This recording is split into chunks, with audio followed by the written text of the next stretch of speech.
Worried about reading complicated passages in RC? Well, a complicated passage is one which you read and then you feel you don't understand anything. Don't worry. Follow these 3 rules. Number 1, if para 1 is not clear, don't stop. Continue to read para 2 and para 3. You may feel that while going to para 2 and para 3, things have started becoming clear. Forget about para 1. From wherever it is clear, move on. Point number 2, go to the questions and look at the options. Options always simplify and help you understand the context of the question. So if there is a line that you do not understand and it is in the questions, read the options.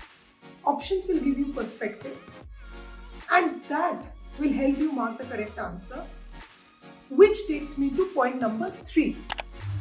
Now go back to the passage and before marking the correct option, read the passage again with this fresh perspective of the options and you will get your right answer.